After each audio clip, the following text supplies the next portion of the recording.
Para sejarawan menyebut Umar bin Khattab itu mensifati beliau itu kalau berjalan cepat dan kalau berbicara sangat lantang, kalau beliau memukul sangat telak mematikan. Sangat istimewa sekali Umar bin Khattab radhiyallahu anhu di saat semua rakyatnya merasakan kemakmuran, di saat orang-orang yang di bawah kekuasaannya merasakan keadilan, kebijaksanaan dari Umar bin Khattab radhiyallahu anhu. Tetapi justru di puncak-puncak prestasi beliau itulah kemudian beliau berdoa kepada Allah Subhanahu wa taala, Allahumma qad dha'afat quwwati. Ya Allah, aku sadar aku tidak lagi kuat ya Allah. Aku sadar ya Allah, wa antasyarat ra'iyati, tapi fisikku tidak lagi kuat sementara sebaran rakyatku semakin meluas. Karenanya faqbidni ya Allah, cabut saja nyawaku sekarang. Ghairu mudayyiqin wala mudayyi'in, agar aku tidak menelantarkan dan menyia-nyiakan rakyatku. Kata Imam Al-Alusi rahimahullah, taisirul khair min kulli janib. Di posisi seperti itu beliau mendapatkan kebaikan dari berbagai sisi, mampu dianugerahi oleh Allah Subhanahu wa taala kemampuan untuk menangkap sisi baik, menangkap sesuatu yang tidak bisa ditangkap orang lain. Itu menghadirkan rasa takut, kesadaran kepada rasa takut kepada Allah Subhanahu wa taala. Innama yakhshallah min ibadihi ulama. Sesungguhnya yang takut kepada Allah Subhanahu wa taala min ibadihi ulama. Kalau kita ingin hidup kita berkah, maka setidaknya ada 3 hal. Yang pertama adalah menjaga salat kita, yang kedua adalah menyisihkan harta kita di jalan Allah, dan ketiga adalah wabarram biwalidati, berbakti kepada ibu. Maka kalau ada orang sampai kemudian dia tidak berbakti kepada ibunya, menyia-nyiakan ibunya, maka dia akan menjadi orang yang jabbaron syaqiyya. Dia akan menjadi orang yang celaka, dia akan menjadi orang yang masa depannya menjadi suram. Ya, kalau engkau tidak mau menyisihkan hartamu di jalan Allah, dan juga kalau engkau tidak mau mengorbankan nyawamu di jalan Allah, fabima tadkhulul jannah, engkau mau masuk surga dengan cara seperti apa?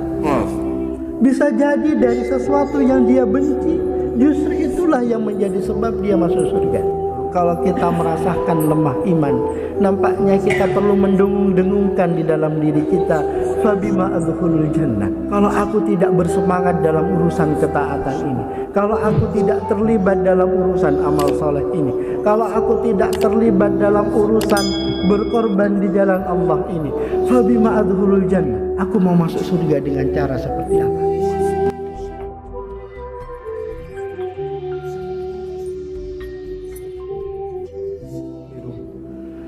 Wa nastahdihi wa natubu ilaih wa nashhadu an la ilaha illallah wahdahu la syarika lah wa nashhadu anna Muhammadan abduhu wa rasuluhu la nabiyya wa la rasula ba'dah.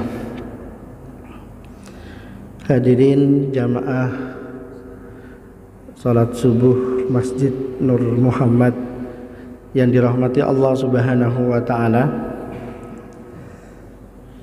Alhamdulillah, pada pagi hari ini kita bisa melaksanakan sholat subuh secara berjamaah. Mudah-mudahan Allah catatkan itu semua menjadi pemberat timbangan kebaikan kita di hadapan Allah Subhanahu wa taala. Hadirin sekalian rahimakumullah, saya sebenarnya hanya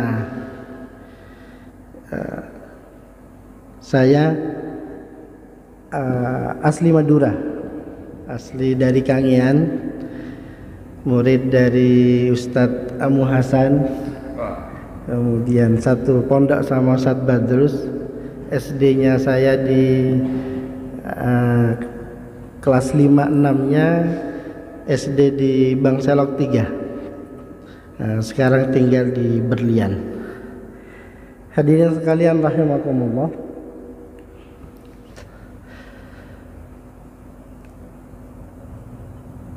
Kita ketahui bersama, sahabat Umar bin Khattab radhiyallahu anhu adalah seorang sahabat yang sangat istimewa. Para sejarawan menyebut Umar bin Khattab itu mensifati beliau idza masya asra, idza nataqa asma. Beliau itu kalau idza daraba auja. Beliau itu kalau berjalan cepat, kemudian kalau berbicara sangat lantang, dan yang ketiga adalah kalau beliau memukul sangat telak, mematikan. Itulah sifat dari Umar bin Khattab radhiyallahu anhu. Beliau menjadi pengganti dari Abu Bakar As-Siddiq radhiyallahu anhu. Sepeninggal beliau menjadi pengganti, menjadi khalifah. Kita ketahui bersama beliau tidak lama memerintah, tetapi pemerintahan beliau sangat luar biasa sekali. Di ujung pemerintahan Umar bin Khattab di tahun 22 Hijriah, beliau memaklumatkan bahwa orang Yahudi dan Nasrani tidak diperkenankan untuk tinggal di Madinah, di Jazirah Arab, di Haramain. Hadirin sekalian rahimakumullah, di tahun itu adalah tahun akhir dari usia Umar bin Khattab radhiyallahu anhu.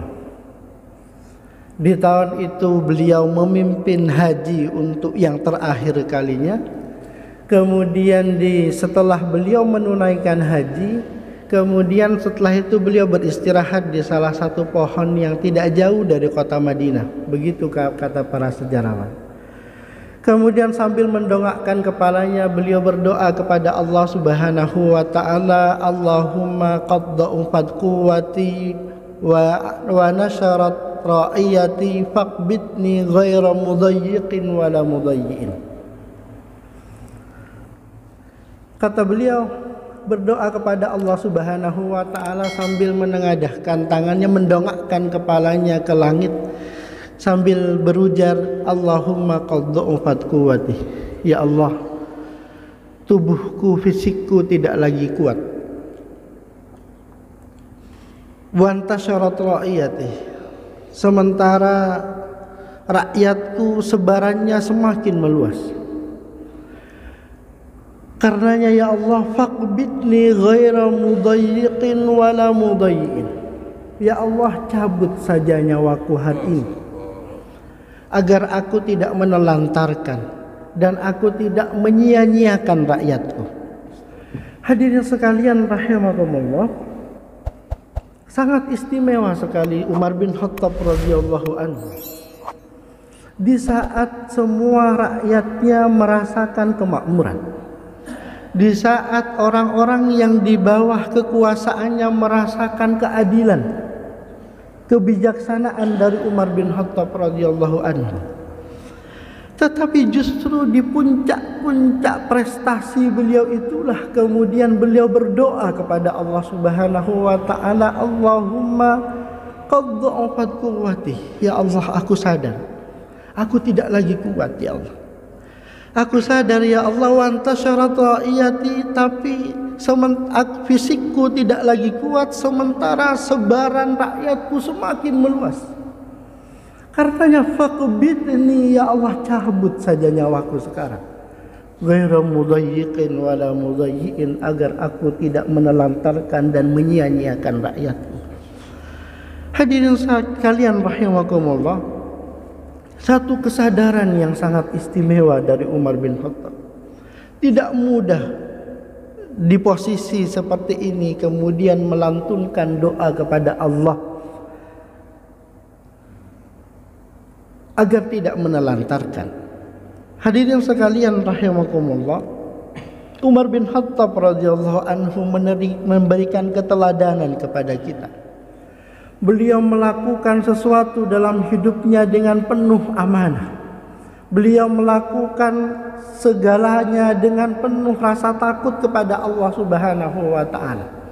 Maka ada peristiwa beliau kemudian membawa sendiri, memanggul sendiri gandum untuk diberikan kepada seorang ibu yang merasa tidak mendapatkan keadilan dari Umar bin Khattab, dan ketika beliau memanggul gandum itu dan akan diambil alih oleh pengawalnya, beliau mengatakan, aku sendiri yang akan memikul tanggung jawab ini di hadapan Allah Subhanahu wa ta'ala.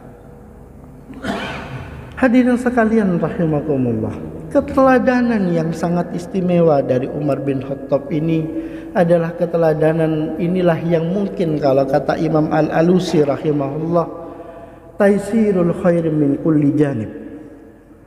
Di posisi seperti itu beliau mendapatkan kebaikan dari berbagai sisi, mampu dianugerahi oleh Allah Subhanahu wa ta'ala kemampuan untuk menangkap sisi baik, menangkap sesuatu yang tidak bisa ditangkap orang lain, yaitu menghadirkan rasa takut, kesadaran kepada rasa takut kepada Allah Subhanahu wa ta'ala.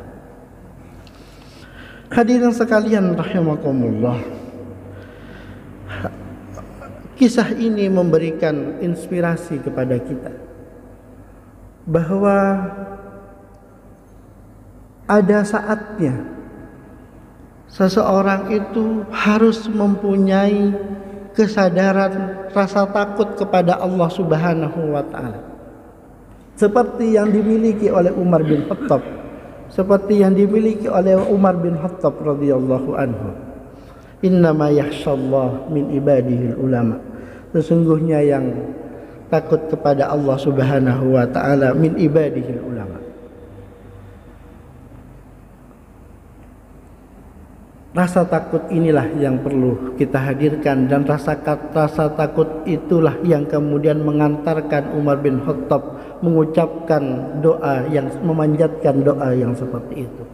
Dan kemudian di tahun itulah kemudian Umar bin Khattab menutup usianya setelah melakukan memimpin sholat subuh, mengimami sholat subuh, dan kemudian ditikam hingga 6 kali di bawah pusarnya. Dan beliau bertahan selama 3 hari, dan setelah itulah beliau kemudian meninggal dunia.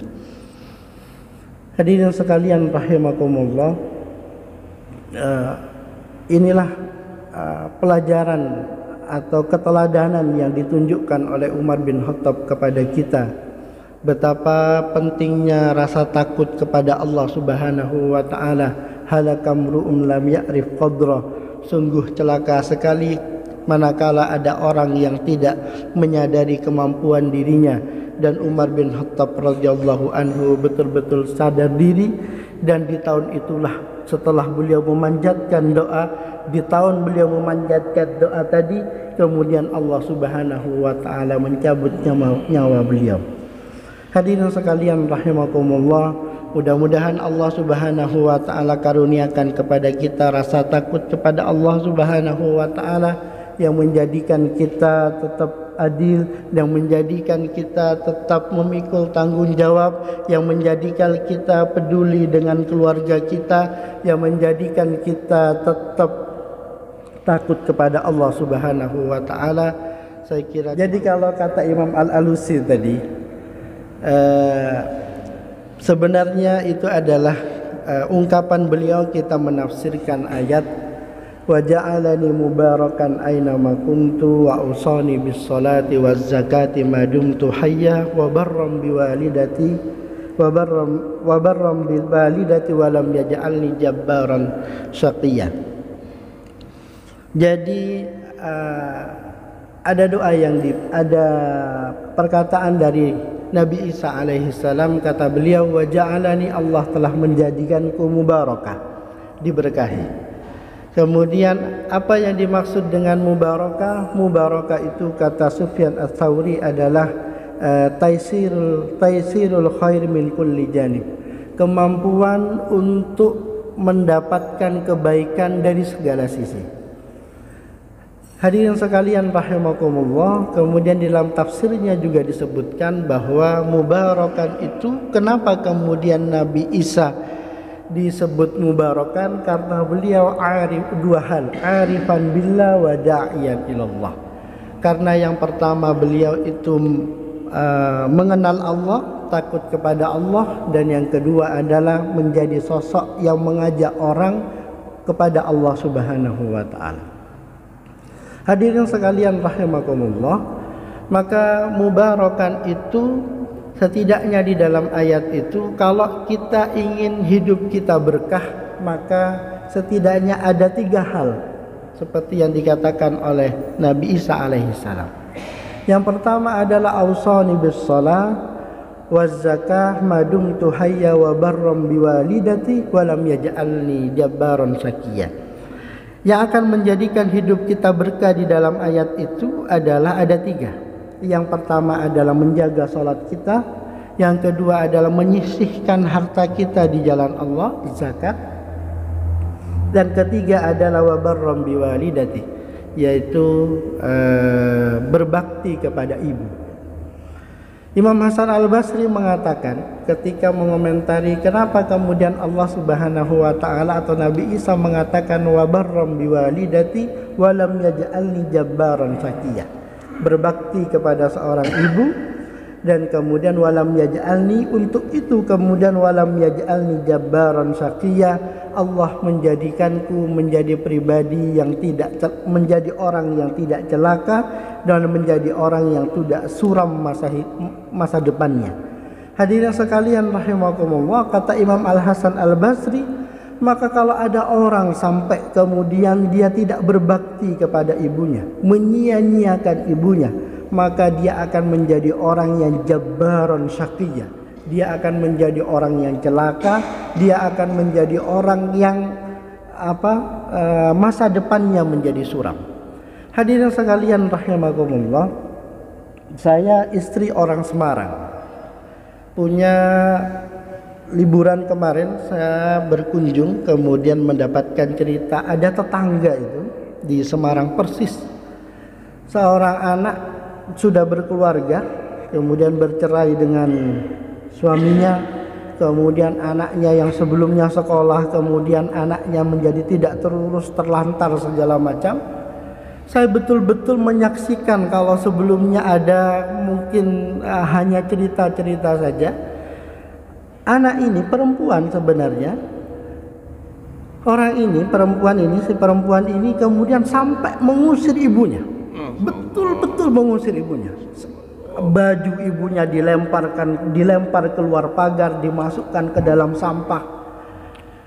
Dan betul-betul kemudian yang terjadi adalah hidupnya berantakan. Dia kemudian bercerai, anaknya kemudian menjadi sekolah mencuri, suka mengambil barang orang, sampai anaknya akhirnya dikeluarkan dari sekolah tersebut karena tidak punya muka berhadapan dengan guru-gurunya. Hadirin sekalian rahimakumullah, walam yaj'alni jabbarun syaqiyya. Saya melihat kisah nyata dari firman Allah Subhanahu wa taala. Hidupnya celaka, hidupnya rugi, kemudian suram masa depannya, menjadi rusak masa depannya. Itu adalah wabarram biwalidati, disebabkan karena tidak berbakti kepada ibunya.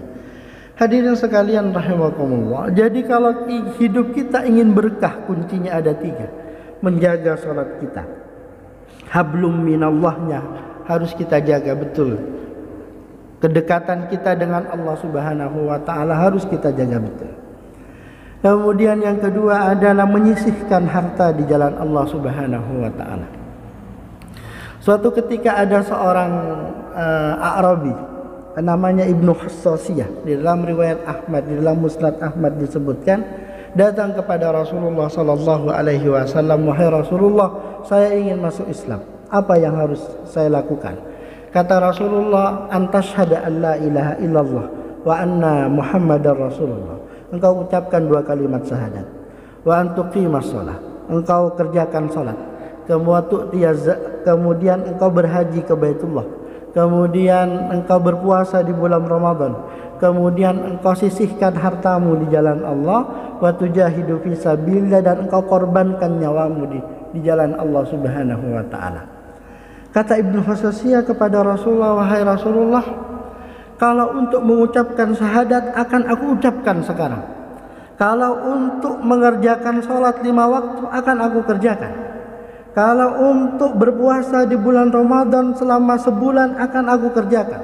Untuk berhaji ke Baitullah pun aku akan lakukan. Tetapi wahai Rasulullah, kalau untuk menyisihkan harta di jalan Allah, mengeluarkan zakat, bersedekah, dan kalau untuk mengorbankan nyawa di jalan Allah, aku tidak sanggup. Kemudian kata Rasulullah, kenapa engkau tidak mau? Kata orang ini, wahai Rasulullah, kalau untuk menyisihkan harta di jalan Allah, aku memang mempunyai harta, tetapi bukan hanya milikku. Itu milik keluargaku, milik anak dan istriku, milik keluarga besarku. Urusannya panjang, saya harus ngomong. Dan kalau untuk berjuang di jalan Allah, berperang di jalan Allah, aku pun juga khawatir. Kalau kemudian aku berangkat berperang, kalau kemudian aku berangkat berperang berjuang, dan kemudian bertemu dengan musuh, dan kemudian aku lari dari peperangan tersebut, aku khawatir Allah akan murka kepadaku. Intinya alasan. Intinya banyak alasan. Apa kemudian yang dilakukan oleh Rasulullah? Rasulullah kemudian memegang tangan orang ini sambil digerak-gerakkan, sambil digoyang-goyangkan, digenggam erat oleh Rasulullah. Rasulullah berkata, la sadaqata wa la jihada fa bima tadkhulul jannah. Wahai Ibnu Khassasiyah, kalau engkau tidak mau menyisihkan hartamu di jalan Allah, dan juga kalau engkau tidak mau mengorbankan nyawamu di jalan Allah, fa bima tadkhulul jannah. Engkau mau masuk surga dengan cara seperti apa? Sebab bisa jadi yang menghantarkan dia masuk surga sedekahnya. Bisa jadi yang menghantarkan dia masuk surga adalah karena pengorbanan nyawanya di jalan Allah. Memang mungkin dia masuk surga, bisa saja dia masuk surga dengan sholatnya, bisa saja dengan puasanya, bisa saja dengan hajinya. Tetapi kan tidak ada jaminan dari jalan itu dia akan masuk surga. Bisa jadi dari sesuatu yang dia benci, justru itulah yang menjadi sebab dia masuk surga. Fabima tadkhulul jannah, kata Rasulullah. Maka hadirin sekalian rahimakumullah, maka nampaknya kalau kita merasakan kelemahan, lemah semangat, kalau kita merasakan futur, kalau kita merasakan lemah iman, nampaknya kita perlu mendengung-dengungkan di dalam diri kita, fabima adkhulul jannah. Kalau aku tidak bersemangat dalam urusan ketaatan ini, kalau aku tidak terlibat dalam urusan amal soleh ini, kalau aku tidak terlibat dalam urusan berkorban di jalan Allah ini, fabima adkhulul jannah. Aku mau masuk surga dengan cara seperti apa? Sebab hadirin sekalian rahimakumullah, seringkali Allah Subhanahu wa ta'ala membukakan pintu kebaikan kepada kita, tetapi kemudian kita sendiri yang tidak memasuki pintu kebaikan tersebut. Sebab bisa jadi Allah Subhanahu wa ta'ala, mungkin Allah memperdengarkan kepada kita lantunan azan, tetapi kemudian kita tidak menggerakkan tangan dan kaki kita untuk melangkah. Jadi bukan karena Allah Subhanahu wa ta'ala tidak menghendaki kebaikan kepada kita, Allah perdengarkan, Allah jadikan kita mendengarkan atau mendapatkan undangan kebaikan, tetapi kita tidak memasuki pintu kebaikan itu. Hadirin sekalian rahimakumullah, fabima tadkhulul jannah. Satu kalimat yang perlu kita dengung-dengungkan, nasihat dari Rasulullah kepada Ibnu Khassasiyah yang kemudian menghentakkan kesadaran Ibnu Khassasiyah, fabima tadkhulul jannah. Maka pada saat itu juga Ibnu Khassasiyah yang sebelumnya mengatakan tidak mau, maka saat itu juga beliau mengatakan sami'na wa ata'na ya Rasulullah. Sami'na wa ata'na, aku mendengar dan aku taat, akan aku laksanakan wahai Rasulullah, tanpa memilah-milah. Ini yang aku sukai dan ini yang tidak aku sukai, ini yang mudah dan ini yang ringan, tidak dibeda-bedakan. Wa ja'alani mubarakan aina ma kuntu wa awsani bis salati waz zakati wa dumtu hayya wa barram bi walidati wa lam yaj'alni jabbaran syaqiyya. Maka pintu keberkahan itu ada 3. Yang pertama adalah menjaga salat kita, kemudian menyisihkan harta kita, hablum minan nas, dan yang ketiga adalah wa barram bi walidati, tidak melupakan untuk berbakti kepada orang tua. Kemampuan mendapatkan kebaikan itu, taisirul khair min kulli janib itu,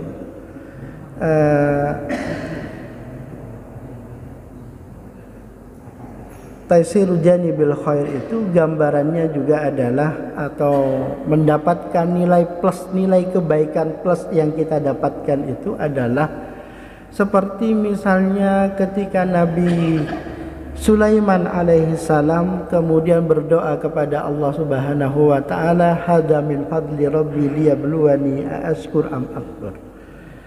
Kekayaan yang Allah anugerahkan kepadaku ini hanya untuk mengujiku apakah aku akan bersabar, apakah aku akan mensyukurinya ataupun aku akan mengkufurinya. Hadirin sekalian rahimakumullah, gambaran taisiru janibil khair itu juga kalau kita mengambil ibrah dari kisah Nabi Yusuf alaihi salam, yaitu ketika Nabi Yusuf alaihi salam sudah dijebak oleh Zulaiha masuk ke dalam kamarnya, kemudian sudah qad hamma bihi wa hamma biha, disebutkan karena dan saat itu Nabi Yusuf juga sudah berhasad kepada Zulaiha dan Zulaiha juga berhasad kepada Nabi Yusuf alaihi salam. Laula an ra'a burhana rabbi, kata Allah Subhanahu wa taala, andai saja Nabi Yusuf tidak melihat burhana rabbi, tanda-tanda kekuasaan Allah Subhanahu wa taala, tidak diberikan kemampuan untuk menangkap kebaikan atau tidak diberikan kemampuan untuk melihat tanda-tanda kekuasaan Allah Subhanahu wa taala, maka akan terjadi perzinahan itu. Karena kalau kita buka tafsirnya, ada banyak sekali penafsiran yang kemudian sangat vulgar sekali. Sudah sangat vulgar, artinya Nabi Yusuf dengan Zulaiha itu sudah Nabi Yusuf sudah berada di atas Zulaiha. Laula ar-ra'a burhana rabbi. Tapi kalau saja Nabi Yusuf tidak melihat tanda-tanda kekuasaan Allah, maka akan terjadi perzinahan itu, perselingkuhan itu. Apa yang dimaksud burhana rabbi? Burhana rabbi yang dimaksud di antara tafsirnya adalah saat itu Nabi Yusuf alaihi salam melihat di langit-langit kamar itu, melihat wajah Nabi Yakub alaihi salam. Saat itulah kemudian beliau mengurungkan keinginannya untuk melakukan perzinahan dengan Zulaiha. Hadirin sekalian rahimakumullah, kira-kira kalau kita buka tafsir beberapa kitab tafsir, akan kita dapatkan keterangan bahwa tidak mungkin Nabi Yusuf kemudian di kondisi seperti itu. Yang terbayang adalah wajah orang tuanya. Tidak mungkin kemudian ada orang membayangkan orang tuanya di saat dia akan melakukan kemungkaran kalau tidak ada hubungan yang sangat kuat, ikatan emosional yang sangat kuat antara seorang ayah dengan anaknya. Hadirin sekalian rahimakumullah. Jadi dari kisah Nabi Yusuf ini kita bisa mendapatkan gambaran bahwa ikatan hubungan emosional antara seorang ayah dengan anak itu di masa atau di satu keadaan atau di banyak keadaan akan menjadi sebab bagi si anak dia mempunyai kontrol, tidak terperosok ke dalam kemungkaran.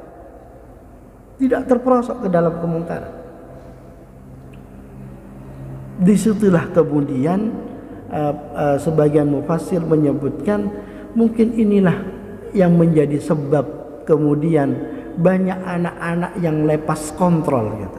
Banyak anak-anak yang kemudian tipis rasa takutnya, tipis kepekaannya, tipis rasa baktinya. Mungkin disebabkan ikatan seorang bapak dengan anaknya tidak begitu kuat. Dan ketika Nabi Yusuf mengurungkan hasratnya itu disebabkan karena terbayang-bayang dengan ayahnya, yang menandakan kuatnya hubungan emosional antara seorang ayah dengan anaknya. Maka yang menjadi PR kita bersama adalah bagaimana kita membuat ikatan emosional yang sangat kuat dengan anak-anak kita. Karena tidak bisa kita menjaga anak-anak kita 24 jam. Apalagi kalau bapak bekerja, berangkat pagi pulang sore.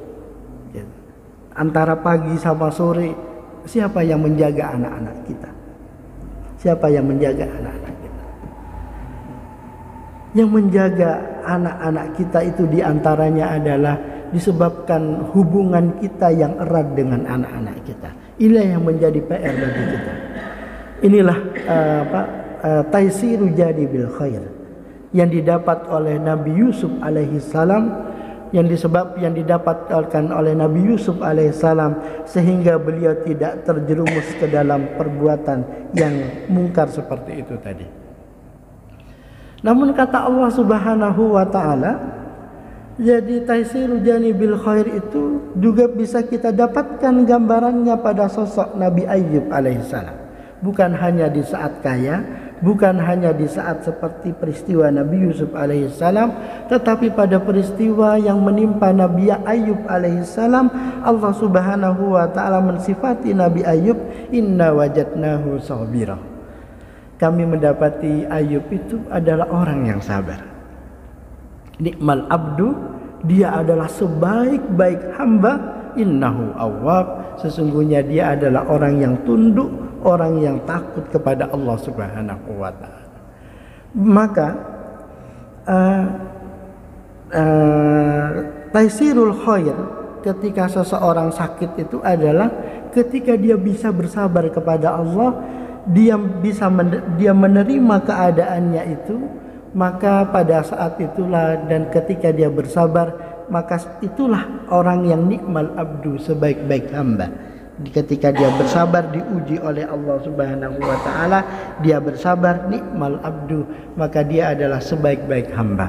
Maka kata Rasulullah, semua urusan orang mukmin itu baik, fa in sarrat syakara, fa in darrat sabara. Kalau dia diuji dengan kelapangan, dia bersyukur kepada Allah Subhanahu wa taala, seperti Nabi Sulaiman, dia bluwani askur am akfur, atau kalau diuji dengan kesempitan, sabar, dia kemudian bersabar kepada Allah Subhanahu wa taala, nikmal abdu innahu awwab.